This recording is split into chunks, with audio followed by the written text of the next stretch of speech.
Hello mateys, it's me, Captain Blue, or Chris. Hope you're doing well. Give me a yar. Yar! That's the spirit.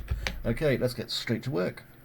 So, as you know, we're doing asset stuff, and hopefully you're following along and getting a good idea on what we're doing. Now, I want to make our kind of weird valve cap release thing that goes in here. So, with these now selected, I can either smooth them a bit more if I really feel like it, which I don't, or I can work with them as they are, and I'm going to just extrude straight up like that,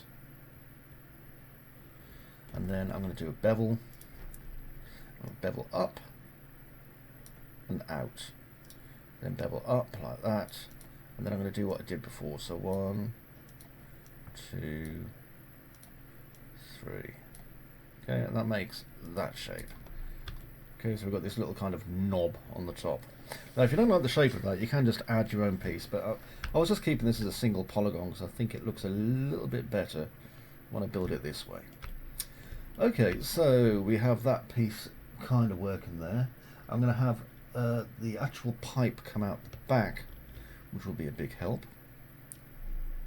So that'll kind of cover the fact that loading with fuel and stuff like that will probably come out of there. So with our tank about done, what I want to do is just add a couple of extra pieces of detail to it. So what I'm going to do is I'm going to create a new model, and my model is going to be just a simple cylinder. You can see there, and I'm going to change its radius, pardon me, to about 3, and its height to about 1.5. and its sides down to about 16. Okay, so that'll be big enough for what I need. Then I'm going to right click, convert to editable polygon. Now, if I select this polygon here on the top and then click grow, that selects every single polygon that I need. So if I press Ctrl and I, that selects the ones I don't, and I hit delete. And what I want to do is I want to place this a bit like a river end cap on my model. Now I can do this via textures, but I'm not going to.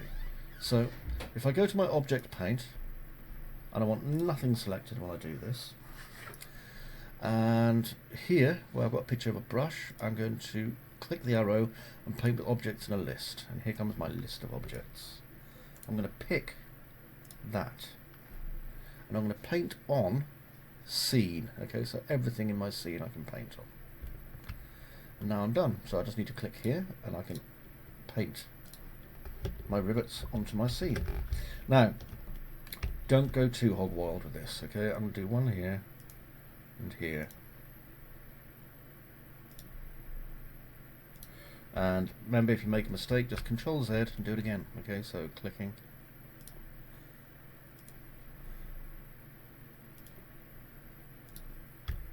See, that one's quite close to the edge, so I'll do a Ctrl Z and get rid of it.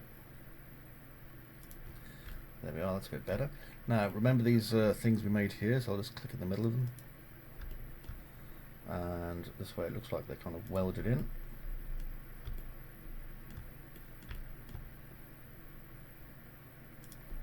And here.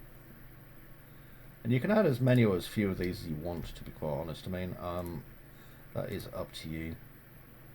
You will find, if you look at about 1910 to 1930 workshop kind of things where they've been building stuff out of iron and steel, they use a lot of rivets, like more than you could possibly believe. So I was quite stunned, really. But try and be sensible when you're placing them. I mean, you wouldn't need to place them on every single surface. First time I ever used this technique, when I first developed it, I was doing Warhammer 40,000 Dreadnought, and I just had rivets everywhere. You don't need to. So 4 there, and the only reason I'm putting 4 here is because it makes it look more interesting, and it detracts from the fact that it's kind of flat as well.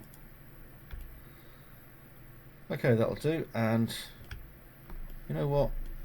I'll stick one on the top here as well, a little button. There we go. So right click out, and I'm going to delete the original one. There it goes, and I'm going to close my paint objects and go back to modeling. And now if I select my lovely piece here, and I've got the attach tool, so I'm going to select attach list, and it'll give me nothing but cylinders. So I'm going to select all my cylinders and click attach. And now they're part of my model. See? And if I just zoom again and have a quick look, yeah, that looks fine. Now you'll see my model's hovering off the floor. I don't really want that, so first things first, I'm going to go into my viewports, and this thick line, okay, the dark one, that represents the ground. So I'm going to move this until it is on the ground. Okay, like that. And I want it kind of centered as well, so this line here I want as near to the line going down the middle as possible. There we go, and back to perspective. And now I'm going to move this pivot just here, so I'm going to go to my hierarchy, effect pivot only, and I want my pivot at 0. So that's going to be 0, 0, 0 down at the bottom here. Okay, that was nice and easy. And the last thing I'm going to do with the actual model itself, well, second last thing, first thing I'm going to do is name it diesel tank underscore, okay, so that I can put it into the game engine easily. I'm going to apply a modifier to it called smooth. So this little arrow here, just click on it, press S until I can see the word smooth. And press auto smooth. And I'm going to set my threshold at about 25. Then I'm going to right click, convert to editable poly. Okay, that's cool. Right, I shall see you in the next bit.